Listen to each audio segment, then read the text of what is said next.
네, 전국이 사립유치원 비리로 몸살을 앓고 있는 가운데 대구교육청도 모레죠. 24일 사립유치원 감사 결과를 모두 공개하기로 했습니다. 오늘 그 과정에 참여한 대구시 교육청 이종현 감사관과 함께 자세한 내용 짚어보겠습니다. 어서 오십시오. 네, 안녕하십니까. 네, 먼저 이번에 공개되는 그 대구 사립유치원 감사 결과는 구체적으로 어떤 내용인지 또 어떤 기준에 따라 하셨는지가 궁금합니다. 네, 우리 교육청에서는 2013년도부터 정기 종합 감사를 실시해 오고 있습니다.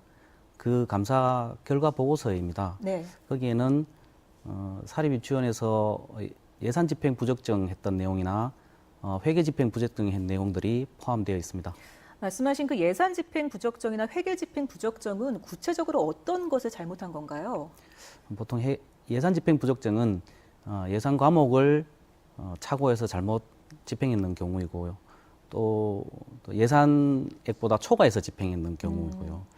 회계 집행 부적정인 경우는 담임 수당을 드리면 안 되는데 드리는 경우나 네. 또는 부가가치세 면세업자에게 부가가치세를 포함된 금액을 집행하거나 네. 그런 사례가 되겠습니다. 최근 언론에 언급된 콘도 회원권, 고가 차량, 미술품 이런 명품 가방 구입 이런 내용들 때문에 사실 더 여론이 들끓는 거거든요. 누가 봐도 이건 상식선이 아닌데 이 현장에 직접 나가 보시니까 어떻던가요, 실상이? 네, 실제 방금 말씀하셨는 그런 사례를 비리가 있는 유치원이 일부 있었습니다. 다만 대부분의 유치원들은 조금 전에 말씀드린 것처럼 예산 집행 부적정이나 회계 집행 부적정으로 네. 행정 지적을 받은 유치원들입니다. 그런 경우에는 좀 심하다 싶었던 경우는 어떤 경우가 있었습니까? 조금 전에 말씀하신 것처럼 콘도 이용권을 구매했거나 개인 차량을 구매했는 그런 유치원에 감사 실시한 결과 한 네. 8천만 원 정도를 8천만 원이요. 네, 회수한 사례가 있었습니다. 네, 그렇군요. 그 대구교육청이 홈페이지에 유치원 비리 신고센터를 개설을 해서 운영을 하겠다고 발표를 했습니다. 어떻게 운영이 되는지 이용하는 사람들은 쉽게 볼 수 있는 건지도 궁금한데요. 네, 우선 교육청 홈페이지에 안내 배너를 설치했습니다.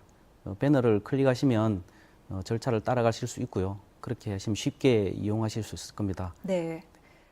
신고를 하게 되면 어떻게 진행이 되나요? 네, 우선 신고된 비리는 확인해서 비리가 확인될 경우에 엄중하게 처벌할 예정입니다. 네.